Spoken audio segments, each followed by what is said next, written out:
You're listening to an Airwave Media Podcast. Sick of those trivia podcasts that you don't even understand how to operate and they just have too many levers and buttons? There's got to be a better way. Now there is, with Good Job Brain, an offbeat quiz show and trivia podcast that makes learning new things easy and fun. I just learned that artificial vanilla flavoring sometimes comes from the anal glands of a beaver, and now I can never shake that mental image. Thanks, Good Job Brain. Good Job Brain is available for the low price of just 4 easy payments of free. It's a podcast. Good Job Brain is part of Airwave Media and available on all podcast apps. Operators are standing by.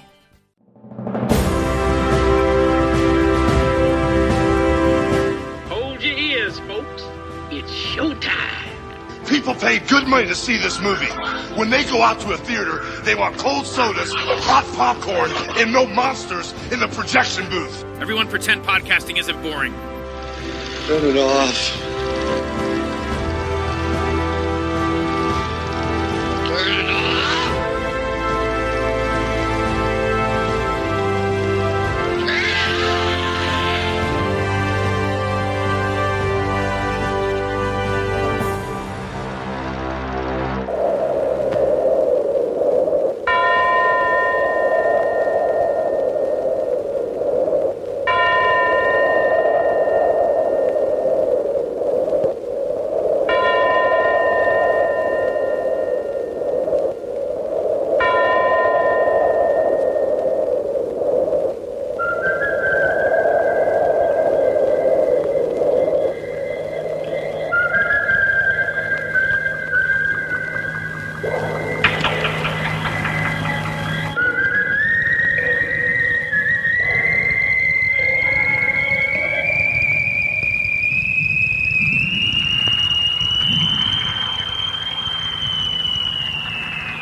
Welcome to the Projection Booth. I'm your host, Mike White. Joining me once again is Mr. Cullen Gallagher. Howdy, and thank you for having me back. Also back in the booth is Mr. Chris Stachiw. I promise while I look like Klaus Kinski, I am not, in fact, Klaus Kinski. We are kicking off Spaghetti Western Month with perhaps not one of the best-known spaghetti westerns of all time, but a personal favorite, Matalo, also known as Kill Him. It's a little tough to sum this one up. There's a group of outlaws, there's a ghost town, maybe there's real ghosts, and eventually Lou Castell shows up wearing a paisley coat and wielding one of the strangest weapons I've seen a spaghetti western protagonist wield. We will be talking about all that as we go along, so if you don't want anything ruined, please turn off the podcast and come back after you've seen the film. So, Cullen, was this a first-time watch for you? No, I had seen it a few times before. I think the first was at Spectacle here in Brooklyn in 2014. They did a series of Italian films. And the next might have been when you showed it, Mike, on one of your projection booth watch parties. And Chris, how about yourself? This is the first time I saw it. You know, Mike, when I come on the projection booth, a lot of the time it's me stepping outside of my comfort zone. This is not outside of my comfort zone that much. This is, you know, it's a spaghetti western, which I have seen spaghetti westerns before, just not this particular one. So this was a first watch for me. The thing that's strange about this movie is it has this weird pacing issue where, like, the first half of the movie and the second half of the movie are almost different movies in a way. Like maybe the first third of the movie, and then the 2/3 is like kind of like the other characters that just show up. It has that weird structure to it that the first time I watched it, I was like, wait, okay, so now we're with a different group of characters, fine. But I watched it 3 times now. It went from okay to it's okay. It's pretty good. It's pretty good. I mean, look, the thing with the boomerang is ingenious. Who's going to argue that? Not me. It's funny that's your first impression, Chris, because I sort of had the opposite. The first time I saw it, I absolutely fell in love with this. And I adore American Westerns. And perhaps for some reason, I was actually really slow to like a lot of the Euro Westerns outside of, you know, obvious classics like the Sergio Leone films. But the first time I saw this one at Spectacle, it was just so startlingly different than anything I had seen before and extreme in its style that I just fell immediately in love with it. And I think what I really responded to was it's very much a primal film, the Western reduced to the barest, most abstract elements. To me, in a lot of ways, it seemed very like semiotical, the way that it has all these signs and signifiers, but nothing's really explained, and we're just supposed to infer meaning from all of these signs throughout the movie. The only word I could think of is just uncompromising. It reminds me a lot of another Western that is as uncompromising in its vision of what he, the director, believes the West to be, which is El Topo.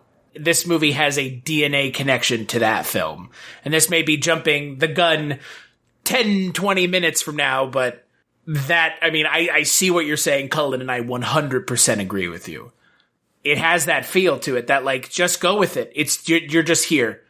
You're all along for this ride, whatever this ride may be, and it's going to be whatever the director wants to present to you. And it also has DNA to another movie, and again, this might be jumping the gun, but it's based on a previous spaghetti western, Kill the Wickeds. It's from '67.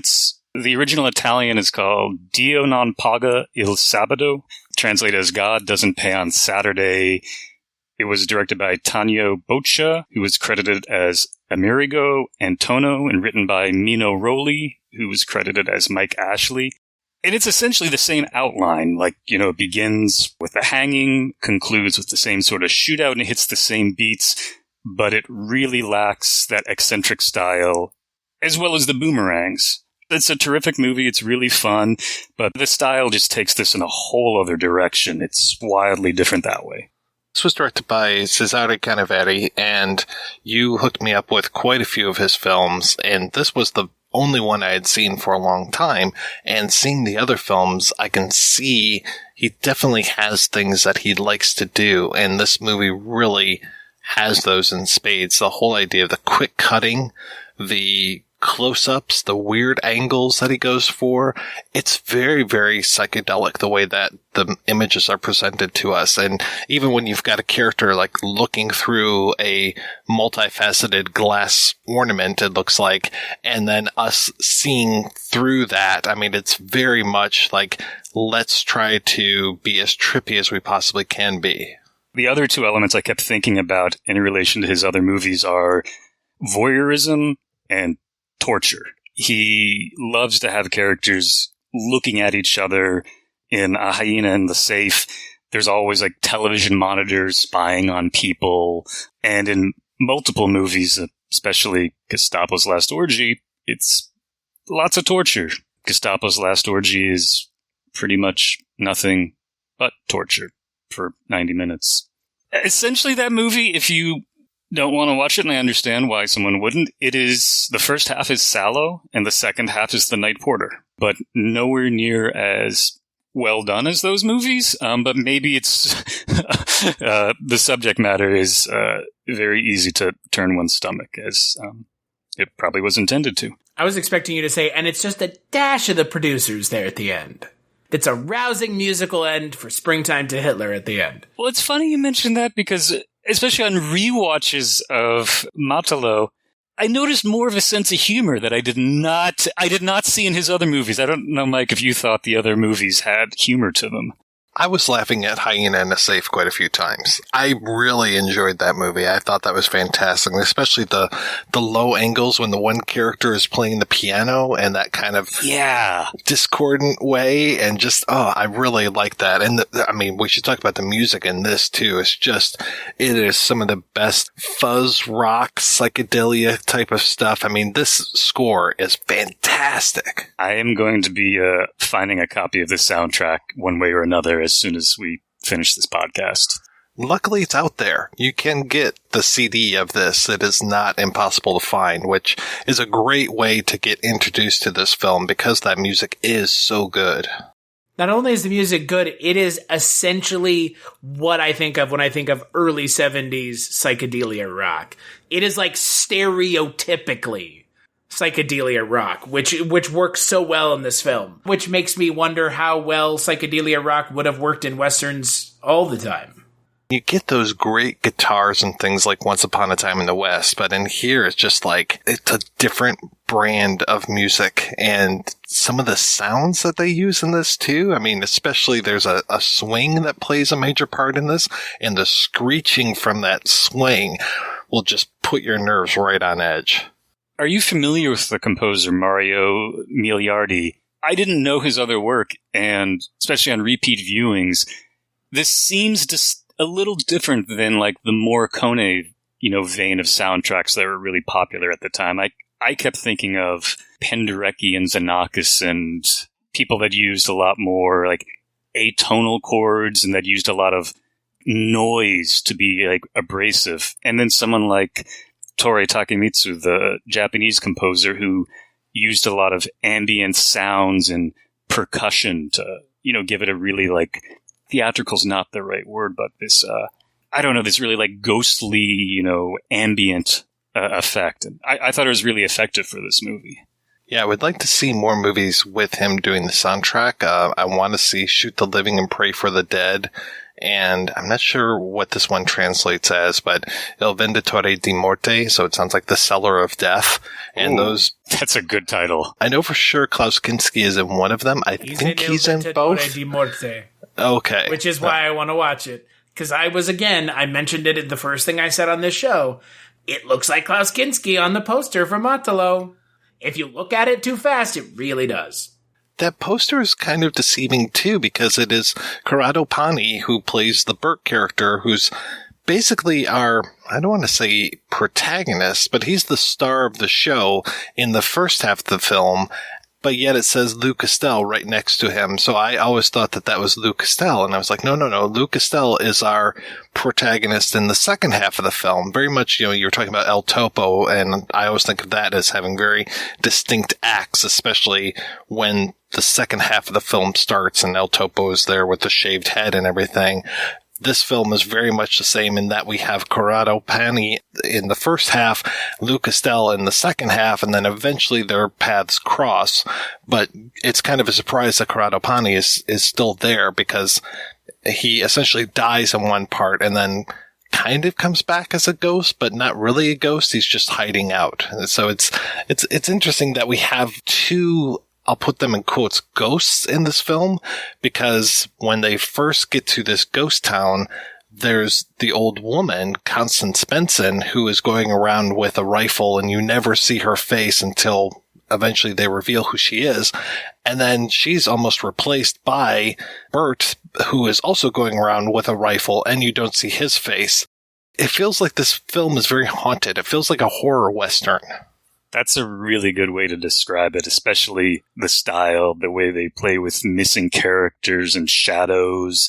And so many times the camera seems to take this sort of like spectral perspective with either the way it moves, sort of the way it cuts. It's like a point of view of somebody, but you don't see who they're looking at.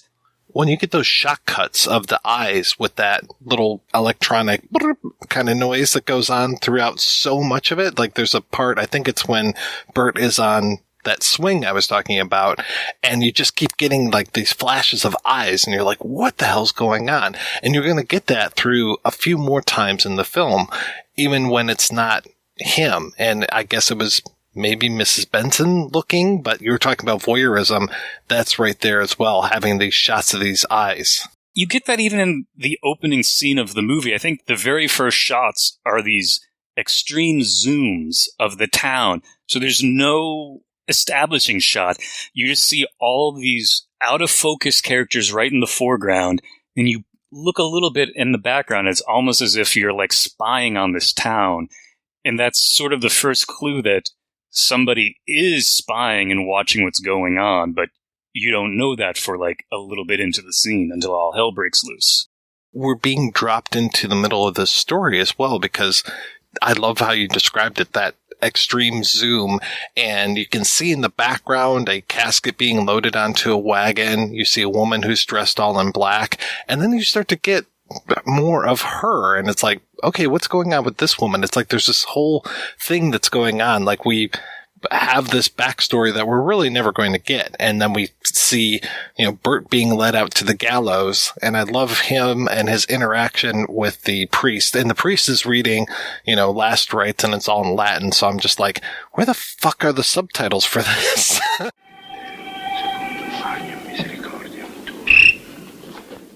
Et secundum multitudinem miserationum tuarum dele iniquitatem mea. Amplius lava me ab iniquitate mea, et a peccato mea, munda me.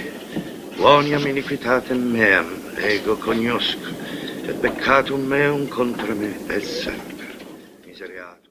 I found an Italian print of the film, and it's exactly the same, other than obviously the opening credits, which the opening credits are strange because these are not over images. These are white over black, just text, which is kind of strange. And I'm thinking like, oh, did they just tack this on, in the video? And then I found this Italian print, and same font. I think it was like red on black rather than white on black.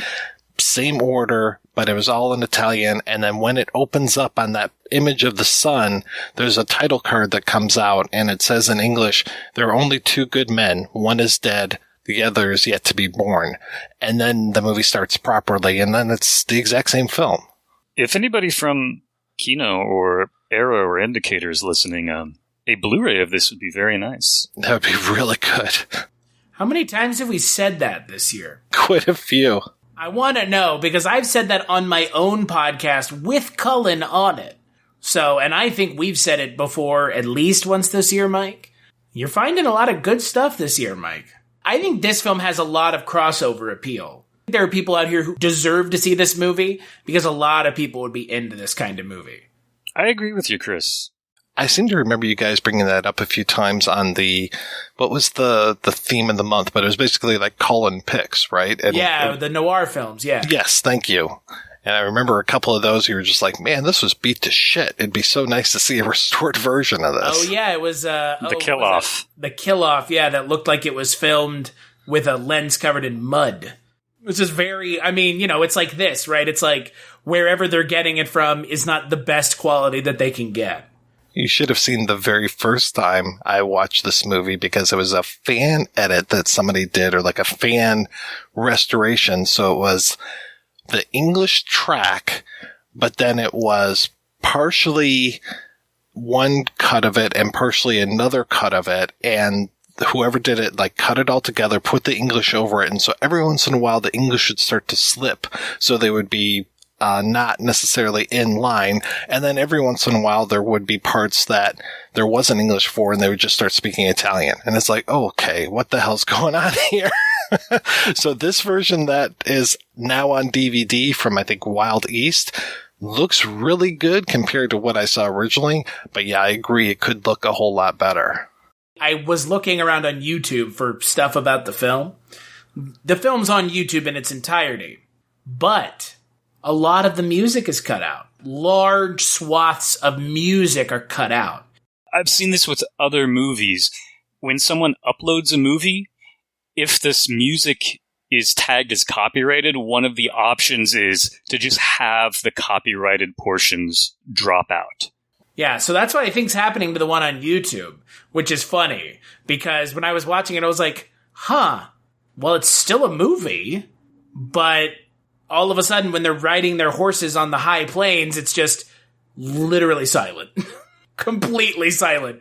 And again, if you've seen this movie, you'll know in the first third half of this movie, however we want to look at it, there's not a lot of dialogue. I mean, there's not a lot of dialogue in this movie otherwise. So in the beginning 20, 30 minutes of this movie, it's like 10 full minutes of silence.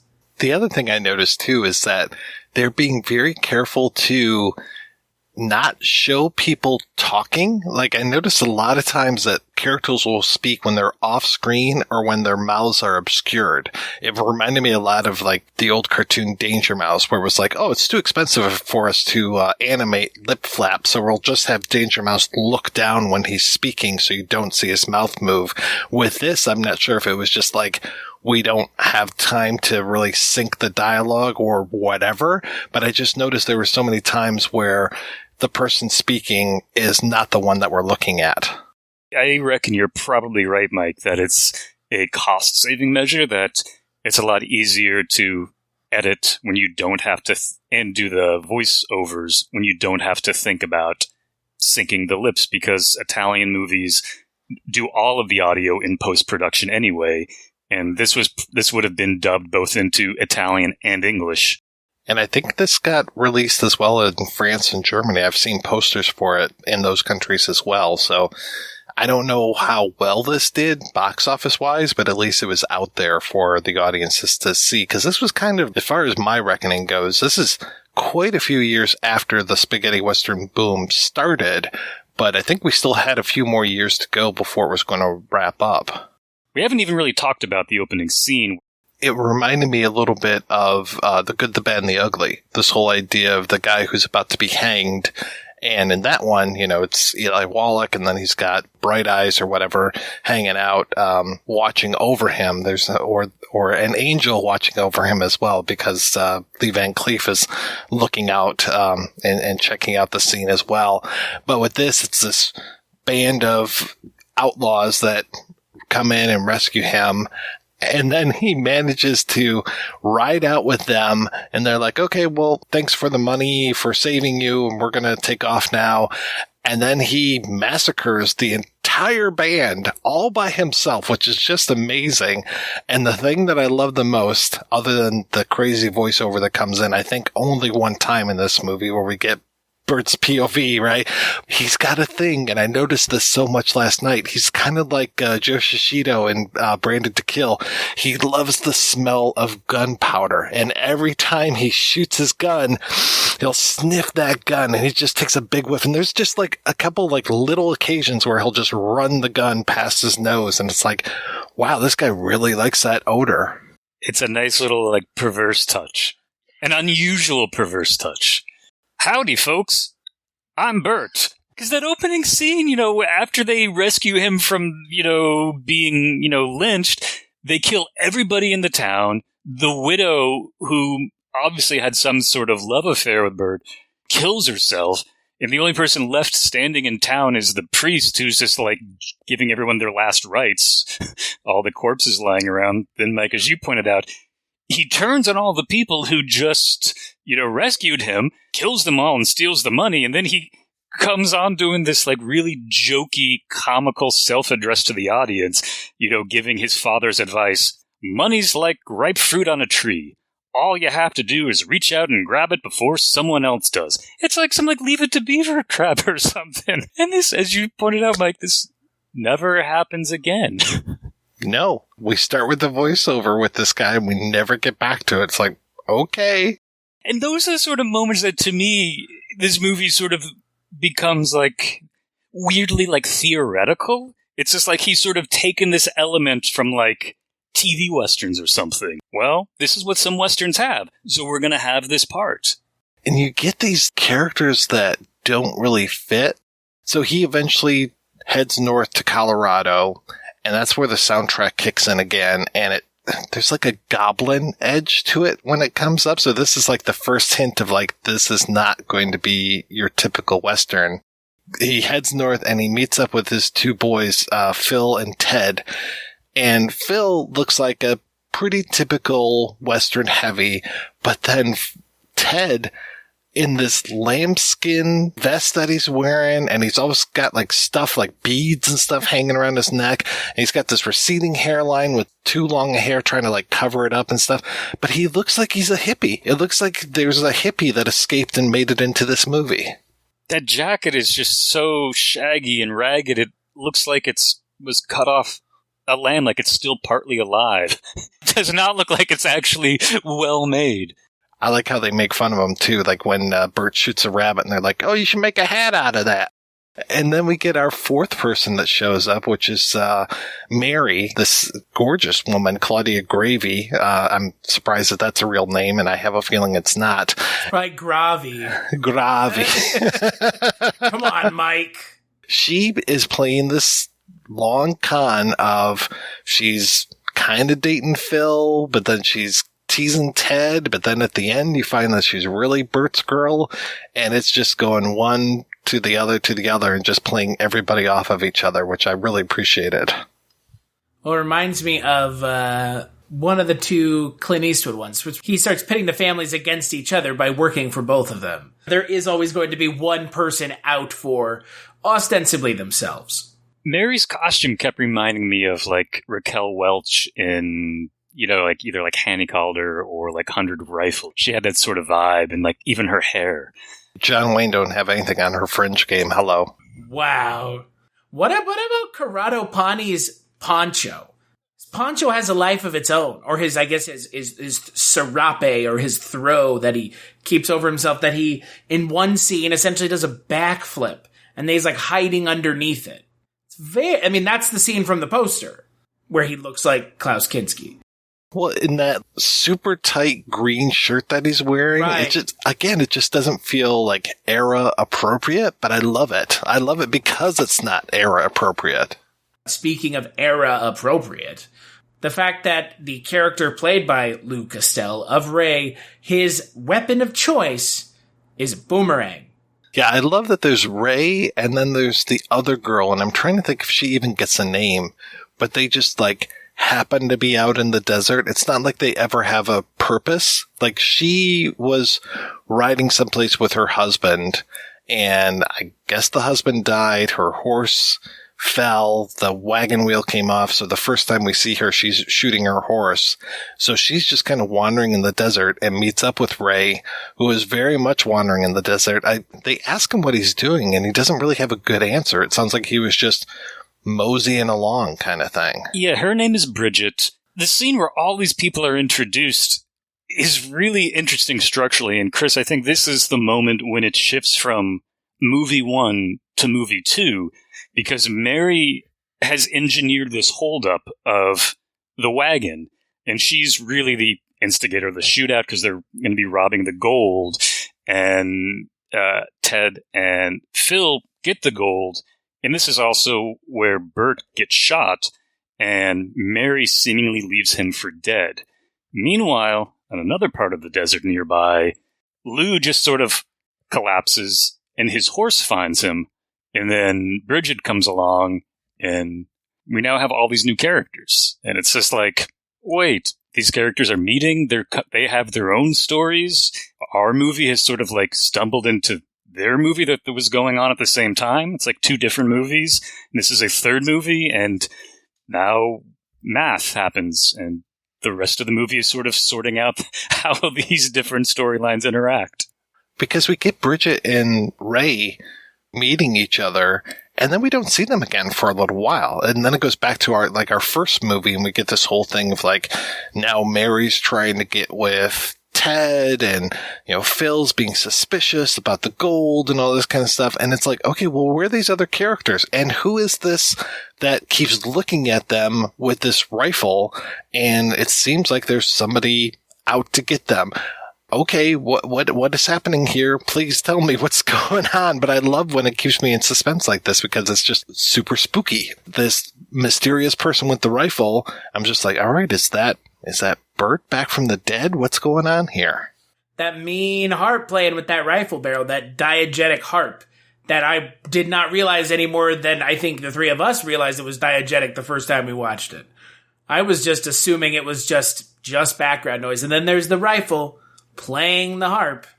Was it the rifle? I thought it was the curtains that were doing the that. rifle, but then they were gone by the time they got there, and then it was the curtain playing. Ah, okay. Yeah, it's that it's that whole fake out. It's the trying to have it both ways. But there are so many like spooky touches like that. I mean, earlier I think it's when Bert is bathing, he keeps hearing sounds, and the camera's cutting, and then okay, it's the rabbit, or like, oh, there's the swing moving. So there are all these hints that maybe there is a ghost. I'd be inclined to think there is one. And every once in a while, that rifle will just kind of sneak through a window from outside and just be sitting there, sticking out. And it's like, okay, are you going to do anything, or what's going on here? It is. It's really off-putting. I love when, it's at night when the character we come to learn is the old lady. We just see her shadow sort of like entering the saloon where everyone's sleeping, and it's like something out of Nosferatu or something, where it's like there's no body, it's only the shadow. Yeah, and this woman, Gertrude Benson, we didn't say, but the town that they end up going to, they all meet up, the four criminals, they all meet up in this town, and it's a ghost town. There's absolutely nobody there. But then we find that Gertrude was there, and she's the only resident, and she's like the town matriarch, because I noticed the sign that said Benson before we even see the hotel sign. This is, welcome to whatever, Benson Town or whatever it is. There's a gravestone, isn't there? Yeah, it's like Benson this, Benson that. It's a bunch of Bensons. It says Sarah Benson. So when she shows up, Gertrude Benson, she has this whole thing of like, I want to get the town going again. And really, when she finds out about the gold, it's just like, okay, great. I can restart the town. I'm just like, this is really weird motivation for you, but I can see where she's this kind of like voice of capitalism. Like, give me the gold. I want to start my town going again. And I want to be the person in charge of everything. And the way she even speaks of it is almost a little spooky, because she says, the quote is, "My life ended here years ago." And it's like, well, do you mean like figuratively your life ended when, people left the town and people died because, your family used to have all this money? Or do you mean like literally you died and your ghost just hasn't left? And they go on, they tear up all of her clothes and just start being a huge nuisance to her, tie her up. So we've got her kind of stashed out of the way, and that's when Gertrude and Ray show up. And, we talked about the boomerangs, but Ray's paisley coat, oh my God, I love his coat so much. And again, talk about not feeling appropriate to the era, because it feels like I would see him dropping LSD into his drink before he, visits the Go-Go Club or something. It just seems very 1970 to me. They may have spiked the water in that town with LSD. That would explain a lot of things. The trough. Maybe it just pours off of Bert's body since he's taking a bath in the town water supply. If the trough had LSD in it, that would explain a lot of the animal's weird behavior and the weird close-ups of, like, the horse's eyes. That horse is legit, though, yo. The way that it protects its owner. I mean, because once Lou Costello shows up in the movie proper, it is just time to beat the shit out of him. We're going to beat him up here in the bar. We're going to take him outside. You know, he is just super desperate for water. We're going to tie him up and just keep him away from this water. He's going to crawl over. We're going to kick him away from it. We're going to whip him with a chain. It is just constant. Poor Lou Costello is just being brutalized through almost his entire role. This Canivari guy he's a sick guy. You're a sicko, man. You're sick. You're sick, Canivari. He loves his torture. He does. Very effectively. Also, one could say he films a boomerang very effectively as well. Oh, yes. The rotating camera thing? Oh, boy. Jesus. That's a bit much. I mean, I appreciate it for what it is, as I'm sure both of y'all do.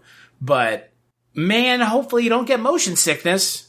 Well, there are even parts where it's not the boomerang, where he's doing this wild, almost 360 degrees with the camera, like shooting up into the sky. And you're like, wow, what is happening here? This is amazing. I forgot to mention when Ted is beating up Ray with the chain that we get a lot of backwards shots, like backwards and slow motion. So it just adds to the trippiness of it, where he's whipping this guy, but it's all backwards. It's like, whoa, this is terrific. I mean, I like the camera work. I mean, you know, my jokes about the boomerang aside, I'm joking about it because it is so cool, but at the same time, if you genuinely have an issue with fast camera movements, do not watch this end of the film because it will make your head spin. But I like that that's the reason for having the boomerang ends up paying off in a cinematic way, which I always find to be very cool when a film is able to use something in a way that not only makes sense to the film. I mean, the boomerang, it makes sense in that it's like a kind of an eclectic, interesting weapon, but also because Canivari brings in this camera movement trick towards the end, it feels like it pays off. And that's something that actually works better in this than in the Kill the Wickeds, because the character originally still has this like pacifist thing where he grew up the son of a preacher and he doesn't believe in violence. But in the original, he has a gun and he's like shooting people. But in this one, the fact that he uses the boomerang and, you know, he does kill people with the boomerang, it's at least a little kinder and more interesting. It's like, okay, you're just hurting people a little bit at a time and you just hit them a lot. Yeah, I love this whole, I'm a son of a preacher man. I learned different ways than everybody else. And he's like, yeah, that pacifist, but they're going to have to pay. After what they did to me, after what they did to Miss Benson, after what they did to this woman, they're going to have to pay for what they did. Okay, time to kick some ass. Especially once he gets that water, he's like a reborn. It's almost like he is made new again, and then gets to put on the paisley jacket again and go out and give Ted what for with these boomerangs. It is so good. And before we get to the climactic scene, there's another new character who's introduced. Mr. Baxter. I believe it's Phil who goes to talk to Mr. Baxter. And he says, Mr. Baxter, you hired me to find that gold. And Mr. Baxter's like, well, now everyone thinks the Mexicans did it, so you're going to have to deliver it to me and, you know, my spread in Mexico. And there seems to be a little disagreement about how they're going to get the money to him. And yeah, it's like, where did this come from? Where is this Mr. Baxter character from? It's so, like, surprising that they were hired to get that gold. It just seems like that was their thing, is we're going to rob this stagecoach, but then that we find out that they're just guns for hire. It's kind of like when we found out that those men that saved Bert at the beginning were all for hire as well. And I think that's kind of just letting us know that the same thing that happened to all of those banditos is going to happen to Phil and Ted and Bert and Mary after they give Mr. Baxter his gold.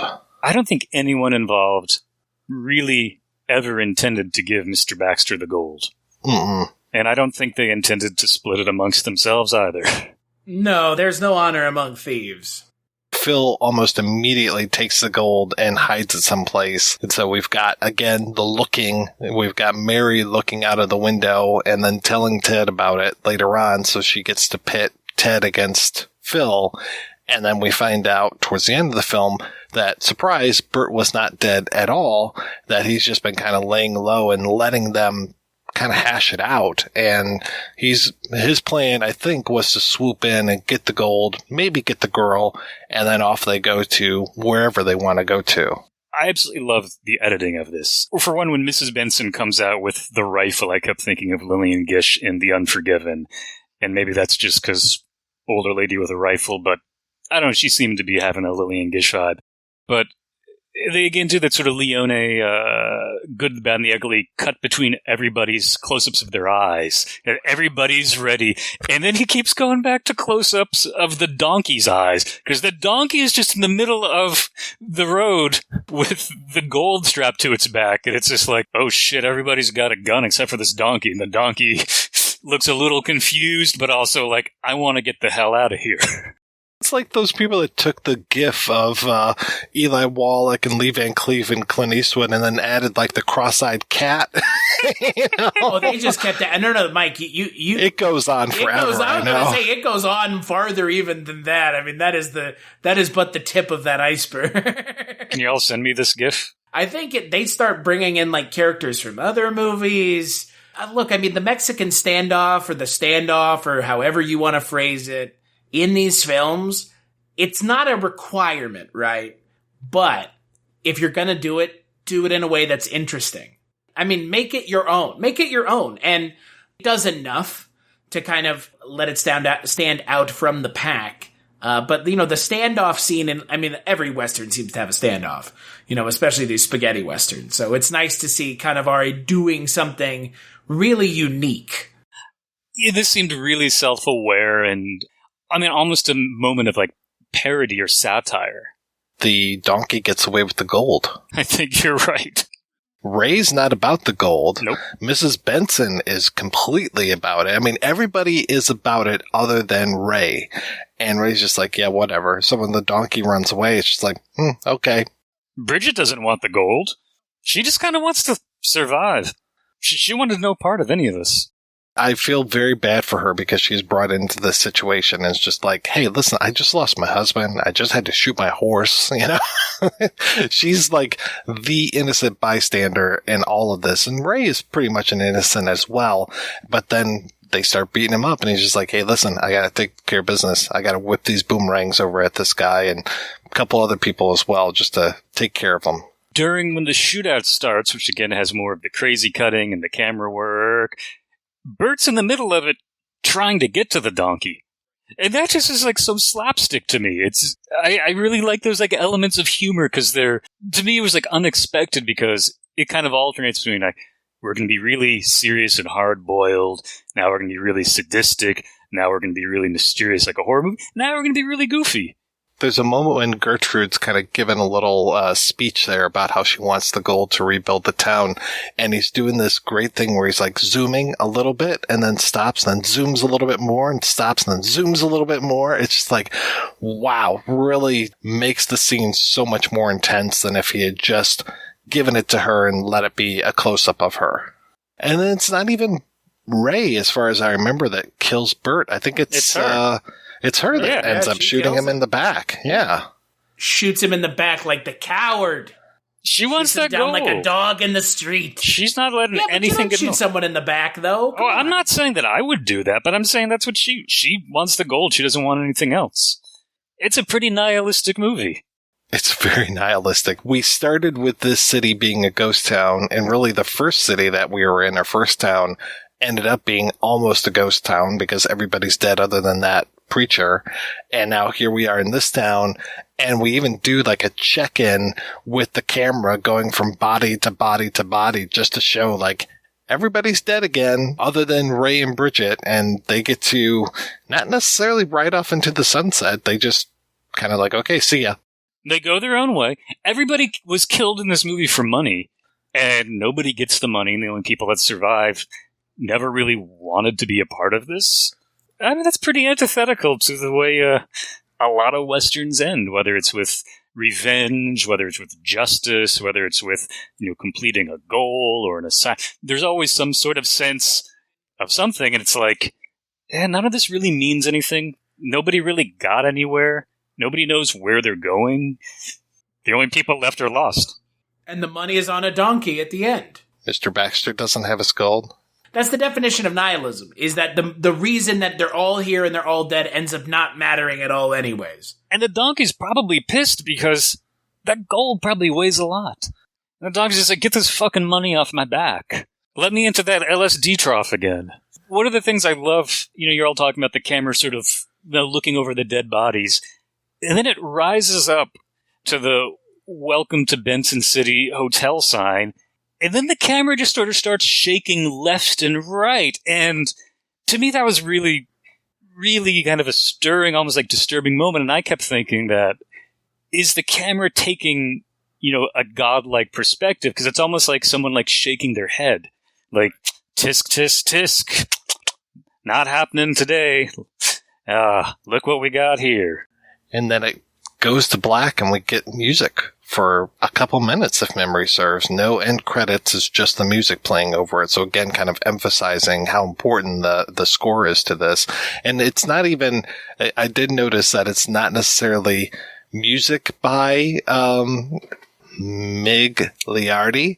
It is special electroacoustic music effects. It's a heck of a credit. It sure is.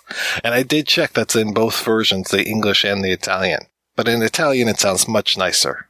I would love to know about the background of this movie, and that's something I could not find online.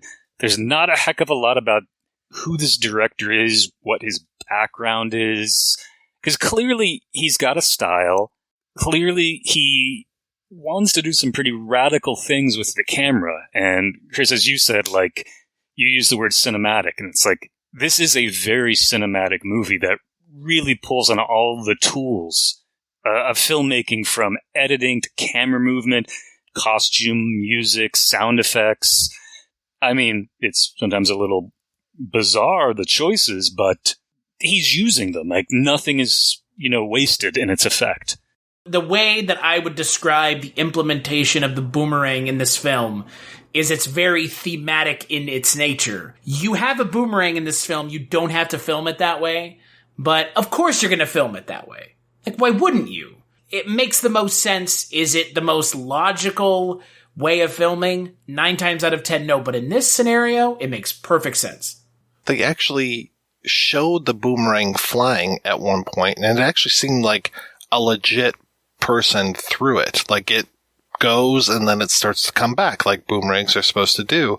But then, of course, when he's actually attacking Ted with it, then you get the, now we're going to pan over here, this kind of wild pan, and we're going to hear the sound of the boomerang, and then it'll be somebody just basically throwing it at Ted and him overreacting.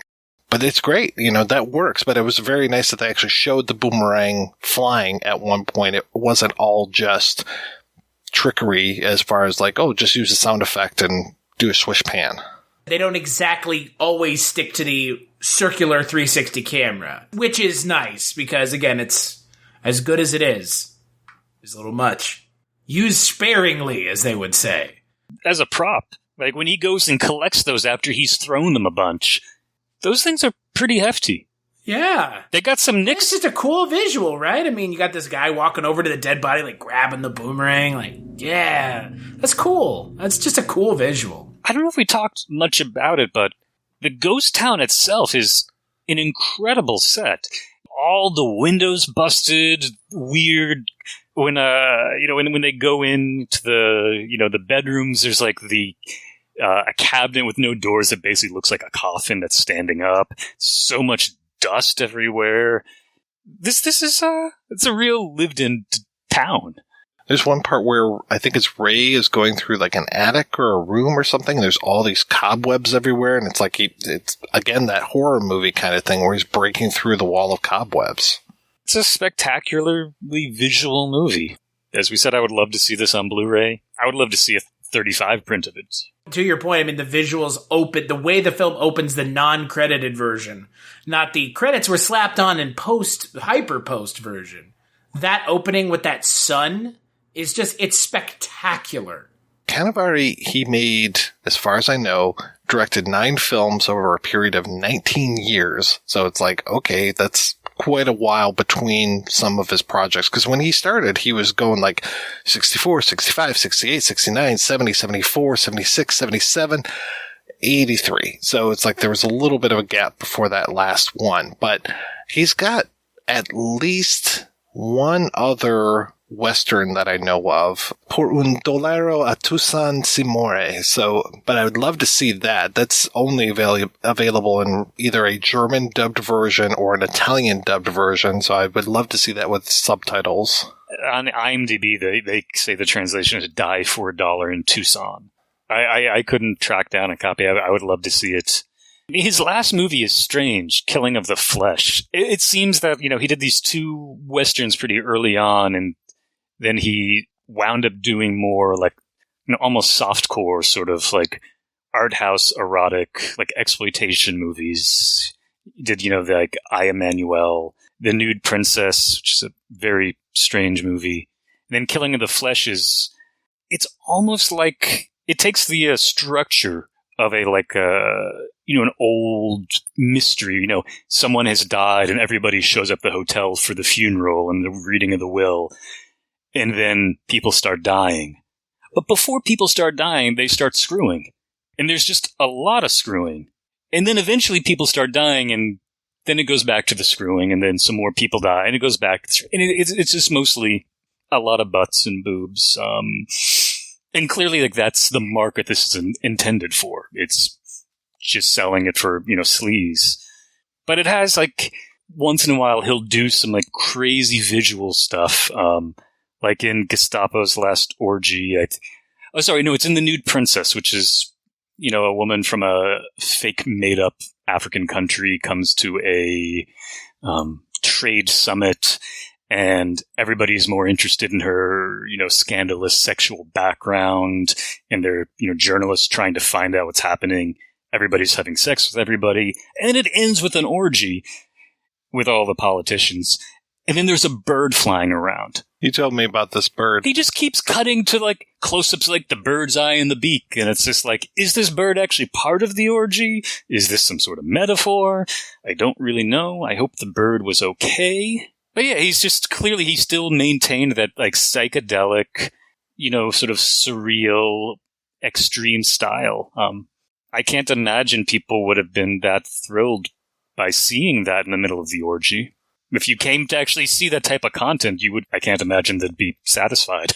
Maybe that's why he didn't make a lot of movies.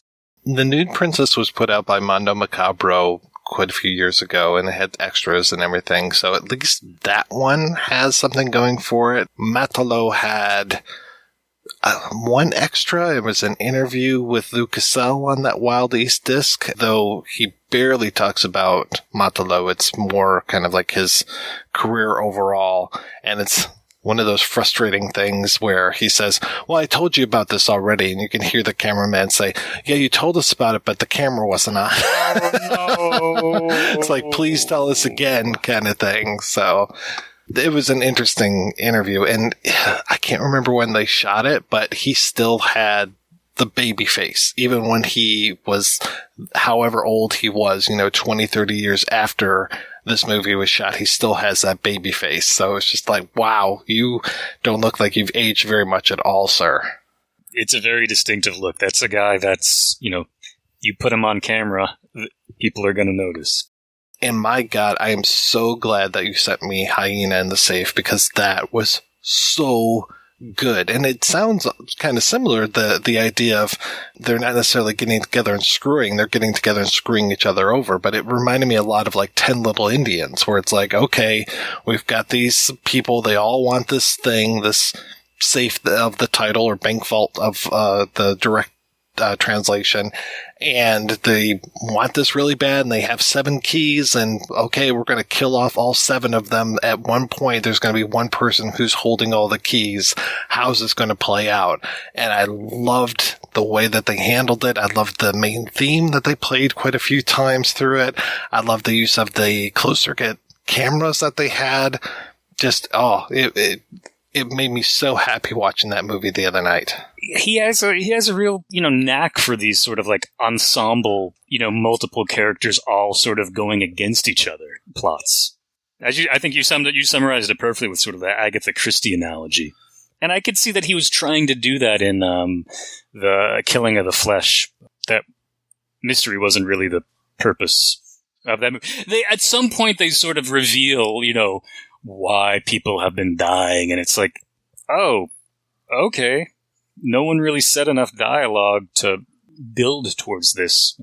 But, well, there's that weird thing, too, in Hyena, where the guy whose vault it is kind of back. He's this disembodied voice from a helicopter up above and just like shouting at people down below about how horrible and useless they are. And I'm like, is that really him up there? I thought he was supposed to be dead. It's almost like the voice beyond the grave, or like the voice of God kind of thing, because he's just hovering in this helicopter and seeing everything that's going on. It's a really surreal touch. Yeah, I wasn't expecting that. Thank you. Yeah, I would love to see more of this guy's stuff, and I would love to see just, proper translations, nice transfers, all of that. And because he was all over the map with his different styles that he was doing. Well, not styles, different genres, but then bringing his style to it each and every single time. And he has a Eurospy sort of, 007 spoof, Un Tango Dalla Russia, which I don't know how to see that. That's also available on Cinemageddon, but also not available in English in any form. I think they've got a rip from TV and maybe like from a VHS or DVD. But yeah, it looks like a DVD rip, but neither version has English language options. Well, you know what they say, you're just going to have to learn Italian. I tried a couple years in college. Didn't work very well. Same. I, retained minimal. I should try again, though. I would say don't learn Spanish and then learn Italian, because you'll end up like me and like speaking this weird amalgamation of both. That is exactly what happened when I had to go in for my Italian oral.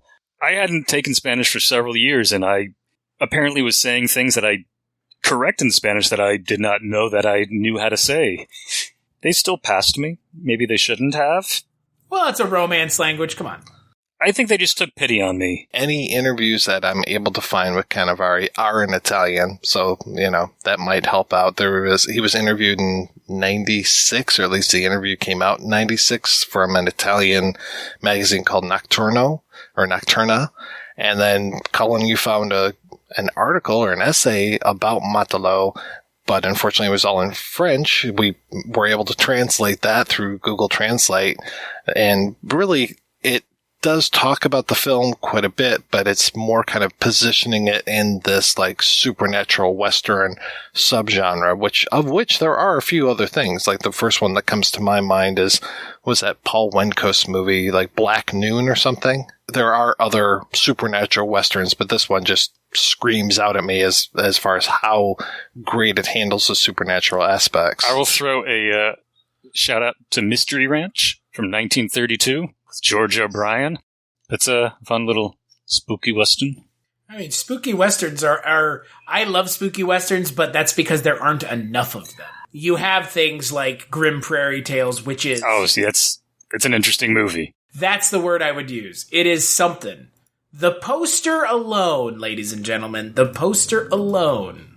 Not all of the short stories are as hold up. Some are better than others, but I like the sitting around the campfire bit. I think that was like the most well written and well filmed part. It's just, I like horror Westerns. I just wish that there were more, and there aren't. And, then you get something like Jonah Hex, which is, Ugh. Right? But it's a horror Western, like... What about The Living Coffin from 1959? It's a Mexican film. Don't know that one. I have not seen that one. That's good. I have it. I assume if you're mentioning it, we should watch it. I mean, there's also Curse of the Undead, which Kino Lorber put on Blu-ray last year, which is pretty good. I keep thinking of horror westerns that also act as comedies. So I want to say like either the second or third Dusk Till Dawn movie is set in the Old West, and then Patrick. Sure. Yeah, they like go. It's like a prequel thing. And I want to say even one of the Tremors movies is a set in the Old West. So you've got the Tremors creatures in an old mining town kind of thing. So that was interesting. I liked that one a lot. It plays to humor more than horror, I would say. I just want to watch The Valley of Gwangi. I love that. That's the classic. I rewatched that a couple weeks ago. I've never seen it, but I would like to watch it. Oh, there's a really great Blu-ray of it, if it's still in print. Is it cowboys fighting dinosaurs? Yes. I'm there for that, then. That's what Matalo needed. Just all of a sudden, you know, he's got his boomerangs and he's throwing them, and then all of a sudden he throws one and a raptor just catches it in its mouth. I mean, that's what this movie clearly needed. Well, I think that's what the Jurassic World franchise really needs. Rather than cloned little girls, they need cowboys to show up. I agree. Boomerangs? Yes, please. Yes. We invented this new dinosaur technology. I'd say Chris Pratt with a boomerang. You know, why not? No. See here, they have the opportunity. They're making a third Jurassic World movie. Sam Neill shows up, and he has boomerangs because he already has that cowboy thing going. That's right, and he probably knows how to throw a boomerang. And he can hit Chris Pratt with the boomerang. Yeah. Yes, I can see this several times. Oh my goodness, that could be a really good for ongoing everybody. joke. Not that I want actual Chris Pratt to get hit with a boomerang, because I don't wish violence upon people, but I think that would make for a good movie. It'd be better than that remake of Magnificent Seven. Oh my! I remember when you and I were in Toronto when that movie premiered. That's right. What, 2017? Yeah, sounds about right. Yeah, that was the year. That was TIFF's big thing that year. Oh God, was the Magnificent Seven. Yikes. I never understand why film festivals go for like, this is the movie that's going to open wide in 3 weeks, but we're going to premiere it here at the festival. What are you doing? I bet the distributor pays them a lot of money because that's going to generate a lot of pre-movie buzz and reviews. For that movie that was no buzz and was terrible. Speaking of remakes, I guess Mel Gibson is now directing the Wild Bunch remake, and he's going to turn it into a gothic western. Apocalypto Bunch. There's many movies that don't need to be remade, and clearly Wild Bunch, in my opinion, is one of those, and of the people who least need to remake it would be Mel Gibson. I would go as far as to say that most films don't need Mel Gibson remaking them. I didn't mind Apocalypto, just for the record. I haven't seen it, and I would like to. It was actually pretty decent. Yeah, but like I don't want him to make someone else's movie is what I'm getting at. Like he can make his own weird ass shit because Apocalypto is good and weird. It is a bizarre movie. I thought he was doing the sequel to Passion of the Christ. Oh dear. Wait, is Passion of the Christ sequel going to be The Wild Bunch? I would watch that movie. Yeah, that would work. I mean, how many apostles were there versus how many in the Wild Bunch? I mean, right? Yeah. Which one is Borgnine? Is he Jesus? No, that'd be William Holden, right? Yeah. I think Borgnine might be Thomas. Does that mean the Robert Ryan character is Judas? That would be. Kind of already was. You know what? This movie's halfway planned out, and I just got to find the actors to do it. Well, I mean, they had some really good actors in that Magnificent Seven remake. Maybe get D'Onofrio or even Denzel back in there. They really did, right? What the fuck? Ethan Hawke was really, right? It's like so many good actors. What and it was Ryan just like, Reynolds? He missed that one. Barely remember Ryan Reynolds. Was he in that? No, I was saying, where was he? That's what I'm saying. Yeah. Like, how did they not manage to wrangle him into that one? I guess they already got their pithy white man. That was Chris Pratt. All right, we are going to take a break and play a trailer for next week's show right after these brief messages. Sick of those trivia podcasts that you don't even understand how to operate and they just have too many levers and buttons? There's got to be a better way. Now there is, with Good Job Brain, an offbeat quiz show and trivia podcast that makes learning new things easy and fun. I just learned that artificial vanilla flavoring sometimes comes from the anal glands of a beaver, and now I can never shake that mental image. Thanks, Good Job Brain. Good Job Brain is available for the low price of just 4 easy payments of free. It's a podcast. Good Job Brain is part of Airwave Media and available on all podcast apps. Operators are standing by. Join me, Jamie Benning, on the Filmumentaries podcast, particularly if you enjoy stories like designer Nilo Rodis Jamiro convincing George Lucas to push him around to help gain the support of his crew on the ailing Howard the Duck. Blam! The door opens, it's George. Everybody gasps. George makes a beeline to me. I'm literally back against the wall. Or hear puppeteer Tim Rose's emotional story behind that iconic Admiral Akbar shot in Return of the Jedi. I believe that war is something to be proud of, but not to celebrate. Or how Star Wars editor Paul Hirsch tackled cutting so many successful films. The thing that I learned from working with De Palma is that tension depends on a clock. You need to have the sense that time is running out. Maybe Oscar-winning sound designer Mark Mangini's insightful chat about his work on Blade Runner 2049. Not a single sound from the original Blade Runner in the new film. A great deal of inspiration. That's the Filmumentaries podcast with me, Jamie Benning. It's not easy having a good time. And it's not cheap either. Every week, the Projection Booth brings you a new show, possibly even 2, focusing on all genres of cinema. If you've sat through the 7-hour Conan episode, the 6-hour Star Wars episode, or even the hour-long Superman episode, you know that Mike and his co-host put forth a lot of work into researching the movies, tracking down the interview subjects, and putting together one of the best podcasts on the internet. Now I'm asking you if you can repay all that hard work by giving back to the Projection Booth. The show has a Patreon fundraiser at Patreon. That's patreon.com/Projection Booth. You can donate as little as $1 a month. That's $12 a year. At least 50 great shows and 2 terrible ones. That's the price of 2 matinee tickets. Now isn't the Projection Booth worth it? Once again, that's patreon.com/Projection Booth. Donate today. It's the right thing to do.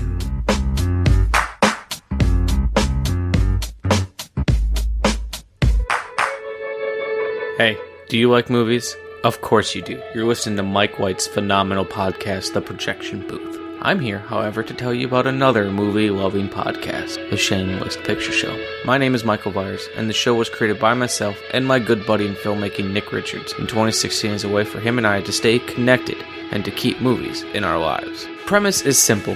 Each of us composed a list of shame filled with movies we've either missed, had no interest in, or just feel the other one should have seen. We've covered a wide range of films, from Heathers, The Godfather, The Exorcist, You're the Hunter from the Future, Phantom Tollbooth, a slew of amazing Vinegar Syndrome titles, and some that are not so good, plus our massive Rocky episode that features a new interview with Lloyd Kaufman himself talking about his friendship with John G. Avildsen. And I personally can't wait for you to hear us enjoying the fight to keep film culture alive.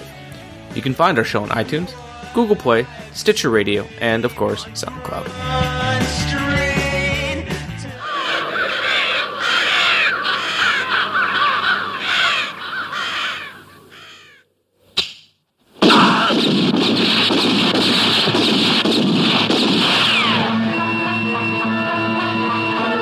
C'è un uomo che fa tremare i cacciatori di taglie quando lo incontrano. Lo chiamano Silenzio, perché dopo che è passato lui, resta soltanto il silenzio e la morte.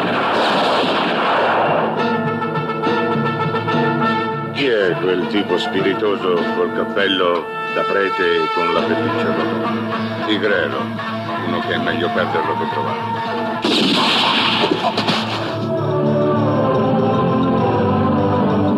Si tratta di Tigrero. Ha ucciso mio marito. Ditemi quanto volete. Senti, Muto, Speri che estragga per primo, vero? Perché non ti lascerò fare il furbo più di me. È un nemico dei bounty killer. È un illuso che crede di rimettere a posto il mondo con la pistola. Ma è venuto per uccidere te.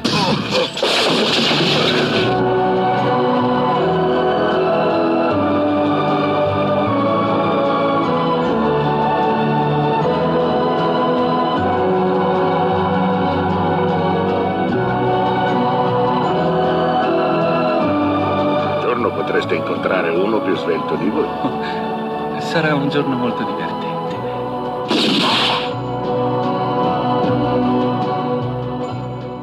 Spaghetti Western Month continues with a look at Sergio Corbucci's The Great Silence. Until then, I want to thank this week's co-hosts, Chris and Cullen. Cullen, what is the latest with you, sir? Still trying to finish a master's degree and become a librarian, but when I'm not doing that stuff, I am over at Pulp Serenade, www.pulp-serenade.com. The dash is because, thanks to Google, I wound up losing the old URL. Thanks, Google. But I'm there once in a while, hopefully more frequently later this summer. And Chris, what is new in your world, sir? A lot. I just can't talk about a lot of it. So the stuff that I can talk about, you can check out at cstachiw.com, but I've been working on some interesting projects myself that I hope to get to talk about later this summer, maybe even early fall. But for me, it's the Culture Cast as always. Mike and Cullen are both on there. Next month is Richard and Cullen's first stab at programming a month of the Culture Cast. We're going to be talking about it's not Hot Girl Summer. What do they go? What is it? Hot Girl Summer? White Boy Summer? It's not White Boy Summer. It's Burt Reynolds Summer, baby. Oh, forgive me. I'm about to pass out. I'm overheating just thinking about this. Someone turn on the AC. Mustard. Oh, dear. Yeah, next month is the beginning of Burt Reynolds Summer. So bring your hairy chests and your magnificent mustaches, because we're going to be talking about Burt Reynolds movies all month long. And you know who hasn't seen any Burt Reynolds movies except for Dukes of Hazzard and Mr. Bean? This guy. So I'm excited because I have never seen Deliverance, and I can't wait to watch it, which is not something a reasonable adult should be saying. I live in fear that I am going to let you down with these movies. You've already programmed a month. And anyways, let's be honest here. I think Mike will agree with me. If the month isn't successful, just blame Richard. Yeah, there you go. Oh, I wouldn't do that. You might not, but we would. Oh. Well, thank you again, guys, for being on the show. Thanks to everybody for listening. Please head on over to the website, projectionboothpodcast.com, where you can find out more about today's episode. You'll also find a link over to Patreon, where you can make a donation to the show. Every donation we get helps the Projection Booth take over the world.